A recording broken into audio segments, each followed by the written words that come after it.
वडगाव सहाणी शिंदेमळा येथे बिबट्या मृत अवस्थेत आढळला। निर्मलग्राम वडगाव सहाणी येथील शिंदेमळा परिसरात अंदाजे 7 ते 8 वर्षे वयाचा बिबट्या मृत अवस्थेत आढळून आल्याने परिसरात एकच खळबळ उडाली। ही बाब लक्षात येताच वडगाव सहाणीचे पोलीस पाटील गणेश जेडगुले यांनी तत्काळ घटनास्थळी धाव घेत वन विभागाला घटनेची माहिती दिली। माहिती मिळताच वन अधिकारी महेश बगाड व त्यांच्या सहकाऱ्यांनी घटनास्थळी भेट देऊन मृत बिबट्याची पाहणी केली। प्राथमिक तपासात 2 बिबट्यांमधील आपसी हाणामारीत या बिबट्याचा मृत्यू झाल्याचा अंदाज वन विभागाकडून व्यक्त करण्यात आला आहे। दरम्यान स्थानिक नागरिकांनी परिसरात अजूनही बिबट्यांचा वावर असल्याची भीती व्यक्त करत तात्काळ पिंजरा लावून बिबट्यांचा बंदोबस्त करण्याची मागणी केली आहे।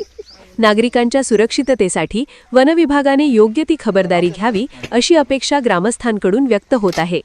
यावेळी किरण अंकुश शिंदे, वैभव बाळासाहेब शिंदे, रघुनाथ रामभाऊ तांबोळी, बाळासाहेब शंकर शिंदे, बाबूराव कृष्णाजी शिंदे, सत्यवान चंद्रकांत दरेकर तसेच वडगाव सहाणीचे पोलीस पाटील गणेश जेडगुले उपस्थित होते।